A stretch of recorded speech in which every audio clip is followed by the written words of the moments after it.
Hi, it's Leslie, Married at First Sight. So we know where Chloe and Michael are. Basically, the struggle bus is slowing down and they're getting ready to hop on. But let's just catch up and see how everyone else is doing post-divorce. I personally feel everyone has ended up with who they were supposed to end up with.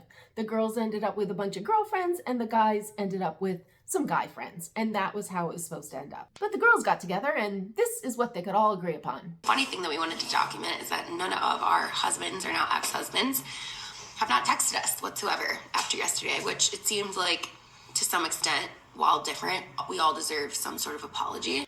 Apology? For what? Because the guys didn't want to stay married to you? I mean, excluding Claire, because you know what? Claire deserves to give Cameron an apology, but we will get to that. But an apology for what? How many times does Brennan have to apologize? I mean, and honestly, Austin's kind of looking like not so bad a guy in the scheme of it all. So he lies a little. He's just not for her. You don't get, how many times can you apologize? But speaking of Becca and Austin, I guess they spoke, and Austin did not apologize. Again, that's the big thing. Everyone's waiting for that apology. Have you talked to Austin? I talked to him this morning, but I was expecting to hear an apology, and it was him saying he doesn't understand why he can't have our producer as a friend and me as a wife. And Doesn't get it. No. And just being honest, I'm like, what am I missing here? Why can't he be friends with a female producer and have a wife? Am I missing something? Can he not be friends with any females? Or is it just a producer? If you're in the television industry, what is it is it this one in particular he can't be friends with?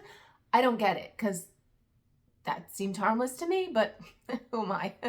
Anyway, it's the big day. They're taking their crap where they were all hanging out, enjoying marital bliss, and moving back home to their original homestead.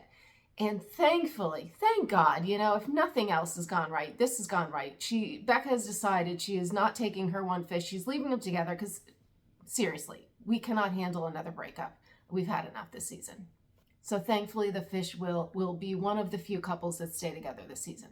And everyone focuses on after these breakups, you gotta be better for the next one. I mean, do you really change after these situations? Maybe you learn things, but I don't think you change that much.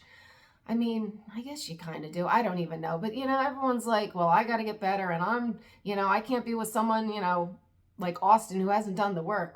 What friggin' work is this? To learn how to not lie? Okay, maybe he needs to do that work. But he wouldn't lie for the right person. But anyway. And Emily, of course, is pondering her breakup, trying to figure out what she can learn from it, how to grow, and all those things that everyone has to do. Okay, you should know what not to accept going in there. You just need to stand your ground. Everybody knows not what to accept.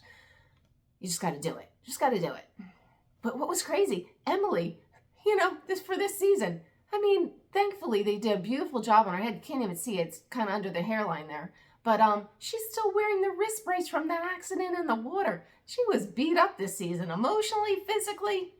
She took some abuse. And they want to feel that they were in control, that it's because of them that they allowed people to treat them this way or something. They obviously feel like they can treat us that way for a reason. So I guess, if you don't like how you're treated, stop it, shut it down. Right when it happens, shut it down.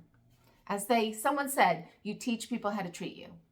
Becca to Emily. Becca, all-knowing Becca, as they say, know your worth. Know your worth, Emily. I just want you to know what an amazing partner you're going to be to someone someday, because the way that you are accepting of people's criticism, the way that you just want to have fun.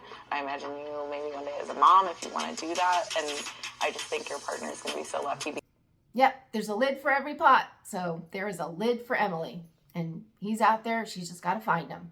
Let's just touch on Brennan. I mean, he was bashed basically most of the season. And he's kind of slid out the back end of this. And I'm kind of thinking he wasn't that horrible a guy. I think he was biting his tongue. He could have said a lot of stuff. And he kind of just let it fall on him looking like the jerk. But I don't know. The only thing he did wrong, he just wasn't into her.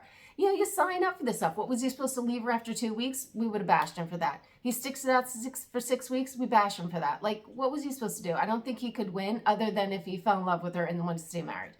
But he didn't, and so there you go. And he also had to set the record straight that I guess the diary cams that he wanted deleted was when Emily was just bashing him, who knows who's telling the truth, but he made it sound like, he was doing her a favor because it would have just made her look like, but who freaking knows? My least favorite, and that is saying a lot, my least favorite couple, well, my least favorite person, that would be Onion. Orion and Lauren, and I guess they're just in it because, they were a couple or whatever, and this is so bizarre to me. He's trying to make this friendship with Lauren, which I was just convinced it was just like, I need something to do in this as we continue on the weeks, waiting for Michael and Chloe to divorce so we can all just hit the road and go our separate ways.